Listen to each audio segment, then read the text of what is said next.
Welcome to this video. Here we're going to be talking about the theory behind Euler's method. Now, Euler's method is a technique in differential equations that when you're given a first order initial value problem, you can try to estimate the value of the solution at some other x input. So we have here a first order IVP. So here's our initial condition, and we're trying to estimate the value of the solution function at the value b. And we're going to look at this from a geometric perspective. So we're going to graph this initial condition, so the point a comma y of 0, and we want to try to estimate the value of the function at b. Well, you actually did this back in Calc 1 when you found the slope of the tangent line at a particular point, and then you extended that line until you approximated the value of your function. This is exactly what we did with our best linear approximations. So this value would be approximately the value of the solution at b. So Euler's method takes this idea of first order linear approximations and translates it to solving differential equations or estimating the solutions to first order IVPs. So let's go back to the same picture and let's look at it from another geometric perspective. Well, we want to figure out how do we calculate this value y of b? Well, we're going to let h denote the length of the subinterval, which in this case is b minus a. And the question is, if we know that the slope of the tangent line at this point right here, if we know this slope is equal to m, then what does this height have to be here in order for the slope to be equal to m? So what does the rise have to be? So when you do rise over run, you get m. And a moment's thought might tell you that, you know what, it has to be h over m so that the h's cancel, and you're just left with a slope of m.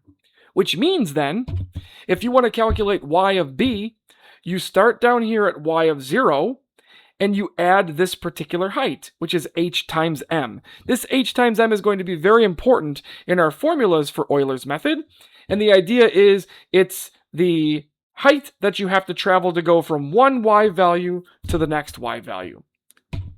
Now, in Euler's method, we don't have to just go from a to b in one step. We can also go to a to b in two steps. So the idea is you take this interval from a to b and you divide it in half. And that's what this x1 happens to represent. And what we'll do is we'll again find the slope of the tangent line at a. We'll continue this to extend it to x1. And then we'll find the associated value at y1, again using the linear approximation.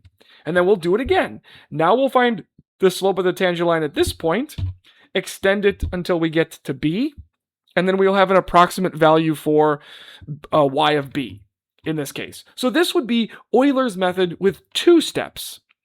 So this is the geometry that's going on behind the scenes. Let's take a look at the algebra. Because we can use any number of steps we want. And in my picture here, I'm just working with two steps. You might also notice that I've changed some variables. So instead of working with a and b here, we're just going to call it x0 up to, in this case, x2, because we're doing two steps. And then y0, y1, and then y2 is what we're trying to approximate here, y of b. Well, we're going to start off by defining h to be the width of each of these subintervals. And the way you can calculate that is by taking the full length of the interval, which is b minus a, and dividing it by how many steps you're going to take. So b minus a over n. This might look familiar to you. In fact, this is the same formula for delta x when we were dealing with Riemann sums back in Calc 1, Calc 2. So the h value is the distance of all of these different subintervals. And let's assume that on this first subinterval, the slope is m0. Thinking back to our previous picture, then the only way that this height will generate a slope of m0 is if the height happens to be h times m0. Which means to calculate the next y value, y1, we will start at y0 and add h times m0. Okay, so that's how we get y sub 1. And now we're at this new point, y sub 1, and we are going to repeat the process. We have a new slope here. Let's call it m1. The new height of this will be h times m1 in order for the slope to be m1, which means that to calculate the next y value, you'll start at y1, which is here, and add h times m1. And these two formulas, you might notice that they look pretty similar. And in fact, what's really happening here is to get the next y value, you're taking the previous y value plus h times the previous slope. And this is what we're gearing towards now, is writing down Euler's method in algebraic form so we can forget about the geometry. So let's assume that we are given a first order IVP and we're trying to estimate y of b using Euler's method with n steps. There's a few things that we need to define here. First of all, we're going to define x0 to be a and xn to be b. And then we're going to use the same definition for h, which is b minus a over n. The way you calculate the next x value is you just take the previous x value and add h. That's all this formula happens to be saying. But the y value is a little bit more involved, but this comes from what we were just talking about.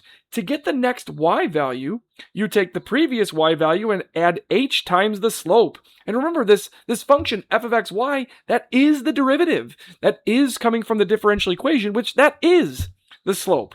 And the way that I like to think about this formula is the next y value is gotten by taking the previous y value and adding h times the previous slope. So these are the formulas that you will use, namely this one at the very bottom when calculating Euler's method. And if you stick around for the next video, I'm going to be doing a couple of examples with Euler's method.